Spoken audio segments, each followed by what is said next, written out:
Hi y'all, Malina, Malina from Suffer in the Woods.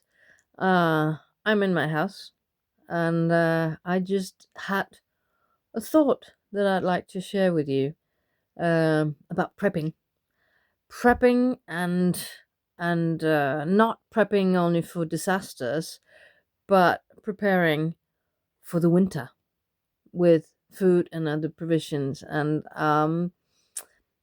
there are two things, or two reasons why I was thinking about this. One reason is that Sappho and I have just been out foraging today. We've been out picking lingonberries because the winter is coming. There are no longer any blueberries, but the lingonberries are there and they are ripening now and over a long period of time. And in every Swedish household, back in the day anyway, there was a big jar of pickled, just sugar pickled lingonberries that would carry them through the winter, together with kale and what else could survive when the frost comes. The lingonberries are amazing because they have a lot of benzo acids in them that makes them very durable. And they're on the plant for a very long time. They don't go bad hanging on the plant or go ripe and then they go bad. They stay on the plant for a very long time, and you can preserve them with only sugar. There's no need for boiling them into jams or for cooking them in any way. You can just put them in layers with sugar and they keep because they have this high content of benzo acids. In addition to that, they have a lot of vitamin A, C, B. They have omega 3. They have everything good, antioxidants, everything. So people used to have them. Every household in Sweden would have a big jar of them in the pantry for taking people through the winter, together with kale and apples and whatever you could harvest and preserve for winter provision. And yes, so I've been collecting lingonberries, and I put a few of them in layers with sugar, and I had them and cinnamon because it tastes extremely well together.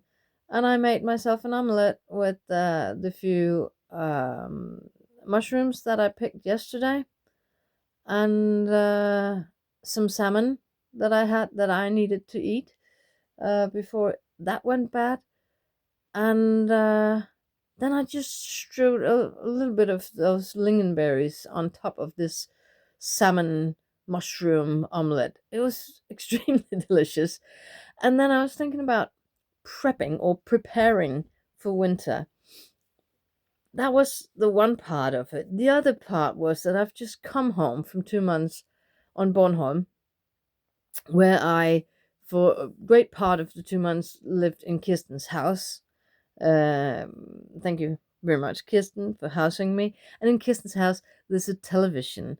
I do not have a television up here. I do watch a lot of YouTube videos, um, and have been watching a lot about bushcrafting and surviving in the woods and building your own houses and stuff.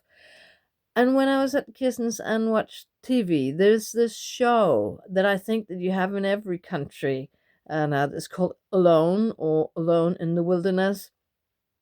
Concept is you put out 7 or 8 people in each their little spot in Nova Scotia or somewhere in Finland in harsh conditions, and they have to survive on their own. And they don't know anything about anything going on in the world or the other contestants. So you just have to do for yourself.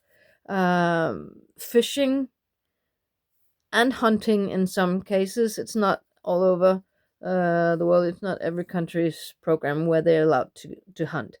But fishing and berry collecting and building your own shelter, and then of course they have to film it, and then it's edited so that you can see these 8 contestants, and then they can give up, and they give up one after one because it gets too hard to be alone, or it gets too hard to make a fire, or they don't get enough to eat, and they tab out and go home.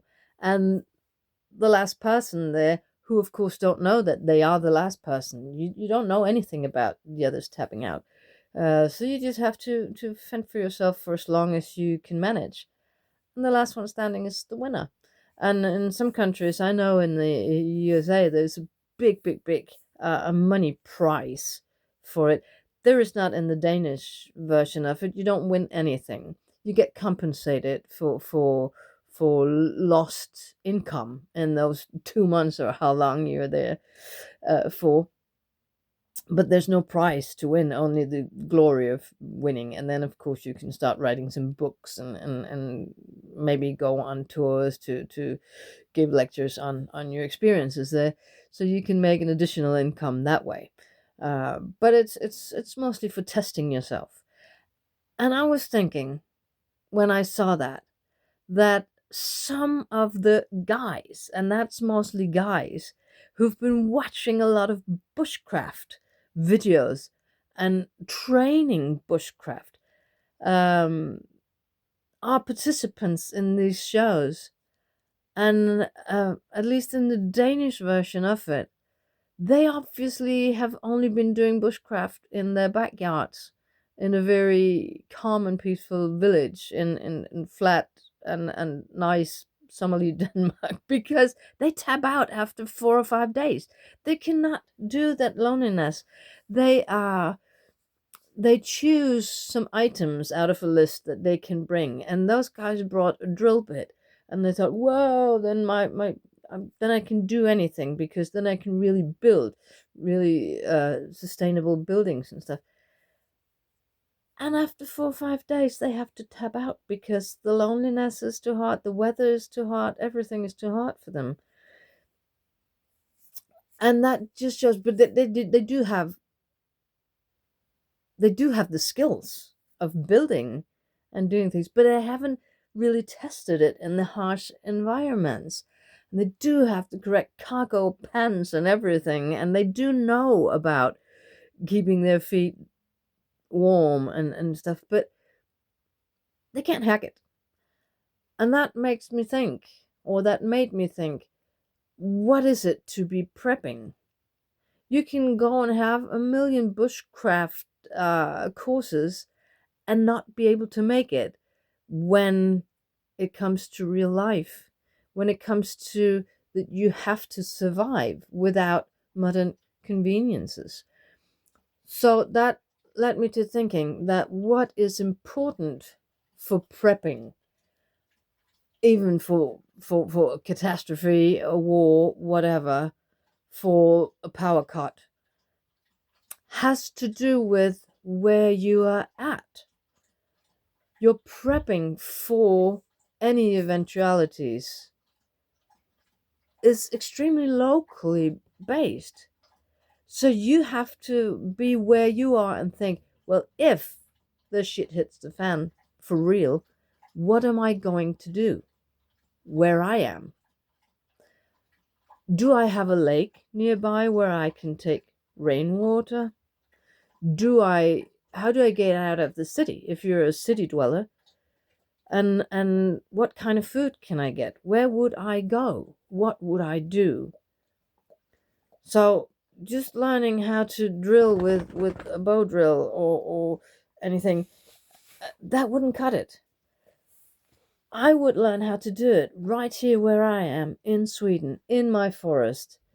There's a bit of a way to the lake, so should I rather count on my rainwater supplies? That would be a good idea, but then I'll have to make a filter. I know how to make a filter. I don't have it because right now I can get very clean water from my neighbors from their well. So that's good for me to get it from there. But I know about lingonberries. I know where and when they grow. And do I know how to make fire with a fire steel? Yes, I do. But I don't have to because I have tons of matches. But I do know how to cook on the fire because I do that. I do have electricity in my house right now, and that's mostly for the lights. And for convenience, I have a cook plate, induction actually, I've got from my sponsor girls, and it's so nice to have that. But I can cook on a bit of gas or with the wood, if I should. I do have a freezer that runs on electricity, so if the electricity was gone, I wouldn't have a freezer. Maybe you should think about, should you have another power source, gasoline driven generator, but gasoline would probably run out too. Well, anyway, there were some thoughts about prepping or getting ready for winter. But I don't have any lemons, so how will I get the vitamin C? You will get it from lingonberries. Just go get them. Put them in with some sugar. If you don't have sugar, use some honey, and then you might have honeybees as well. Uh, so I think prepping is to do with finding out what's in your area, what can sustain you through the winter, what are you going to do in case of this and that. How are you going to survive and keep yourself warm and sheltered and fed and watered? Um, and not just go on certain bushcraft courses or learn from the Oregon bushcrafters on YouTube, because Sweden is not Oregon or Denmark is not Oregon. Learn to see what's around you. Find out which things can you pick from the forest, can you eat, can you preserve from the forest or from the fields or wherever you're at. Um, anyway, I have good Lincoln lingonberry jam or pickles. It must be. It's just in sugar, a little bit of sugar layers. So I'm gonna have that with all kinds of meat, and it went well with the salmon as well, I can tell you, and eggs. So just a bit of philosophy on prepping and thinking that you're ready, but maybe you're not. Uh, and the joys of gathering and foraging and prepping a little bit for winter. So, on that note, I'll see you on the next one. Still in the autumn. Winter's not here yet, hopefully, but will soon be.